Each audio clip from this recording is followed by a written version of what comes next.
Hi friends, welcome to my channel Learn English with Professor. Ants don't have ears or noses, and even though they have mouths, they cannot speak. Instead, they have two long feelers on their head called antennae. These antennae are fantastic little tools that are very important in an ant's daily life. Ants use them to pick up smells, to feel vibrations through the ground, and to communicate with others. Ants hardly ever sleep. Instead, they have little power naps that last only a few minutes at a time. These little rests were the best part of the day for Alfredo. It was during his naps that he felt truly relaxed, without having to worry about work. Alfredo was 8 years old. He was 8 years, 4 months, and 13 days old, to be precise. Although 8 years, 4 months, and 13 days seems rather young to you and me, Alfredo was a middle-aged ant. To be middle-aged means that Alfredo was already halfway through his life. Alfredo was a follower ant. Nearly everyone in his colony was a follower ant, and so he felt like he was nothing special. There is something important that you need to know about ants. In each nest, there is a queen ant, there are finder ants, and there are follower ants. Finder ants find different foods, and they can make trails that have a very strong and powerful smell. The follower ants then use their antennae to follow the smell trail to harvest the food. Whatever food they find is collected and brought back to the nest. It's funny because a finder ant never knows what it is going to get when collecting food. The size, weight, and location of the food are completely random. This meant that Alfredo had to walk a lot, usually around 5,000 meters a day.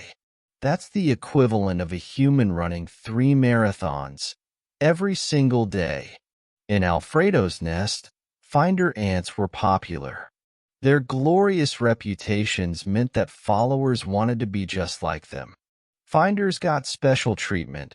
They were allowed more time to relax and given better food to eat.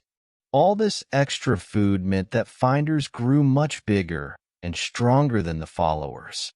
Sometimes this was bad because it made the finders extremely bossy. Often, they thought they were better than everyone else and could do whatever they wanted. Nevertheless, Alfredo wanted to be the ant that found the biggest and juiciest bits of food. He dreamed of finding a fresh and plump red apple, untouched by anyone or anything. He dreamed of sinking his jaws into that apple and only stopping eating once his belly was fit to burst. Apples were Alfredo's favorite food. He loved that they are juicy, crunchy, delicious, and full of sweet sugar. Eating apples always gave him an extra energy boost. Alfredo daydreamed a lot. He would daydream about being the most successful and famous finder in the colony. He would dream about having jaws 20 times bigger so that he could gobble up 5 or 6 mouth-watering apples in one big bite. The idea alone made him smile from ear to ear. He loved these thoughts and ideas so much that he would even daydream about the relaxing times in which he could daydream. One day, during one of his short power naps, Alfredo had a daydream that would change his life forever. It was a truly magical, yet terrifying idea. For Alfredo, the colony had been his world. It had been the only life he had known for all of the 8 years, 4 months, and 13 days that he had been alive. But suddenly, Alfredo came to a crucial realization. I have become so focused on what was happening in my little world, he thought. I completely forgot about the rest of the world out there. For his entire life, Alfredo's purpose had been to make other ants happy. The queen and the finders would fill their bellies with the food the followers had carried back to the nest, leaving only scraps for Alfredo. Who said it had to be this way? Pondered Alfredo. If I want to find the biggest, crunchiest, juiciest apple. Why don't I just do it? That was the first time in his life that he realized that his happiness should come first. He was halfway through his life, and if he didn't act now, he would only be wasting time being miserable and bored. Alfredo was determined to leave the nest behind and follow his dream. So, with a head buzzing with excitement and a stomach full of butterflies, Alfredo set off on his adventure.